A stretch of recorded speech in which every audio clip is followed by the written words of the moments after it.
में झूले जगरवा देखत डर लागे रामा किया है रामा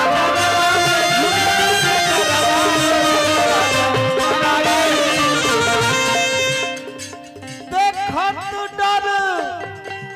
लागे रामा। ई जवन भी मुर्गी चाहे ठाट कह, छोट भाई कह, चाहे बेटा कह, चाहे शिष्य कह, आदरणीय कमलवास भैया देखत डर लागे रामा किया है रामा गरवा में झूले जगरवा देखत डर लागे रामा किया है रामा गरवा में झूले जगरवा देखत डर लागे रामा।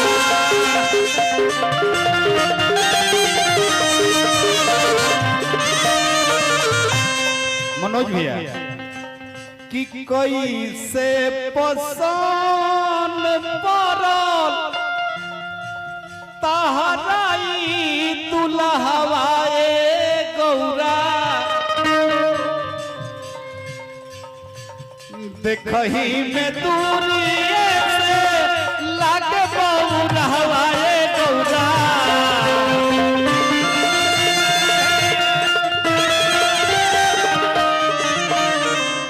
यही बौरा बर खातिर 87,000 वर्ष तपस्या कैले रहलू है। हमारा के ना हमारा भैया के हऊ ऐनी है जे तो सही कहले है कि हमार शिष्य हमें इनका पैसा नहीं खे देवे के पैसा हम देव 200 में फरियाद दिले हमारे से 500-1000 ले लई तो इहे गार्जियन के कहना हो। अरुण भैया और पाठक भैया कि कैसे पसंद पड़ल तहराई दुल्हवाए गौरा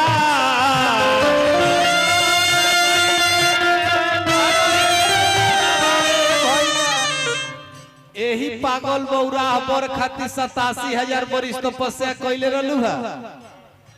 कि देखही में दूरिये से लागे हवाए गौरा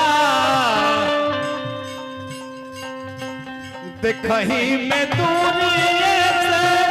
लागे बौरहवाए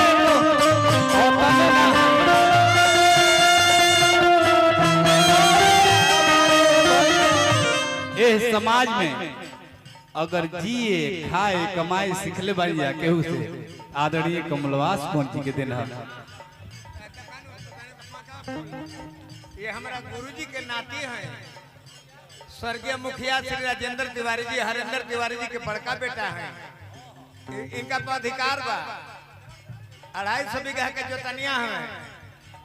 डफाली के 1 बीघा खेत दियात रहे घरे ढोलक छवाए। डफाली के 1 बीघा खेत दिया तब ढोलक छवात रहे। 3 दिन ढोलक बाजे ओकर बाद चमड़ा उतार दिया बीच में। ये हमार सिमरी के रह जाए, ये हमारी के सिमरी के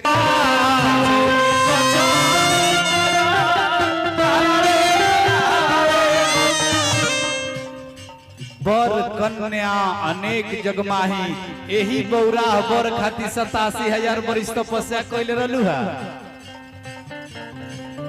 दूरिये से देखही में लागे बौरहवाए गौरा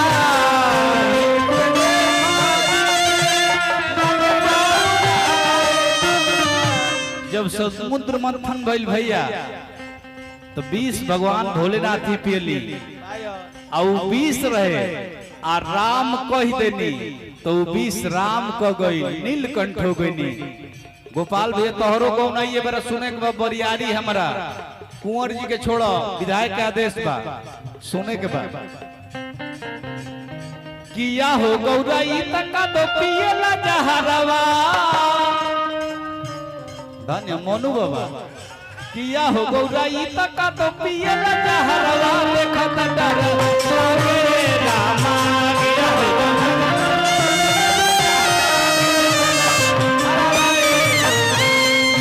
रमा करवा में झूले जगरवा देखत डर लागे रामा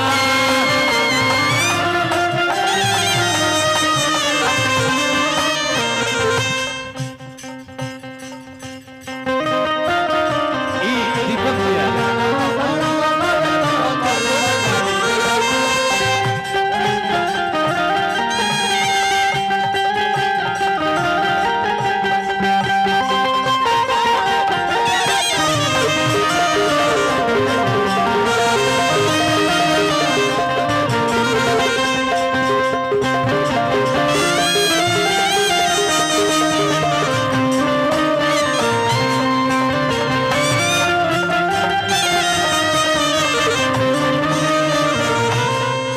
और अंतिम लाइन कौन बास भैया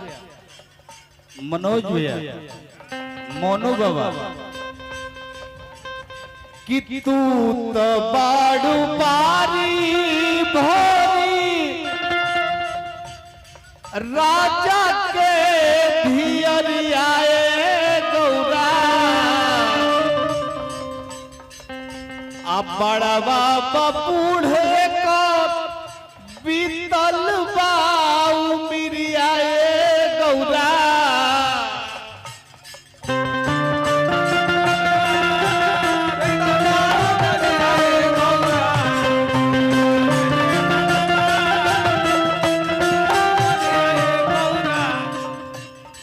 अब इहे जोड़ी रहला पिंकी संगे सखी कहत रही सके बौराह गोर खातिर 87,000 वर्ष तपस्या कैल रहलू हा तू तो बाड़ू पानी भोरी राजा के धियरियाए गौरा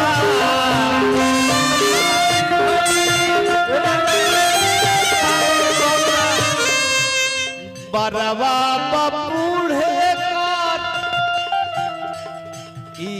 इहे नु ब्लॉक के कर्मचारी हमें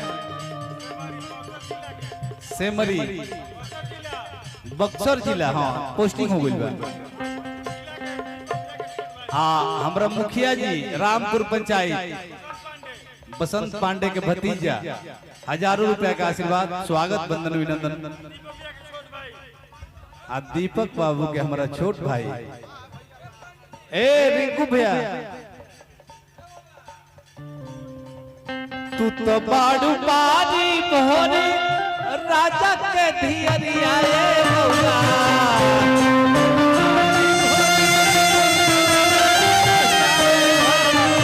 बरवा बूढ़े कर बीतल वायु मिरियाए गौरा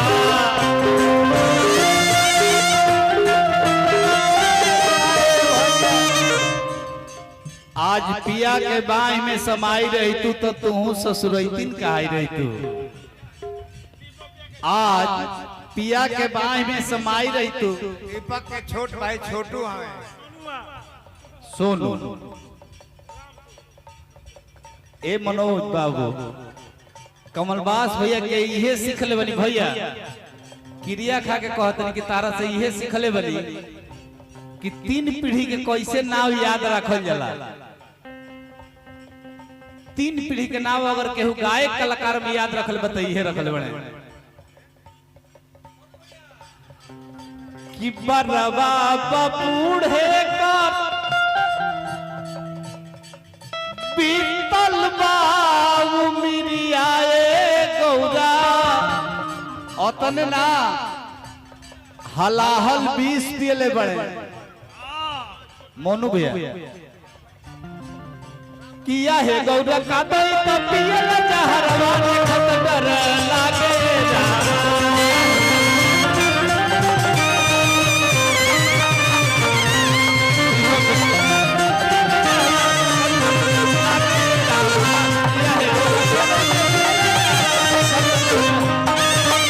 हो गई हाँ हमार दीपक बाबू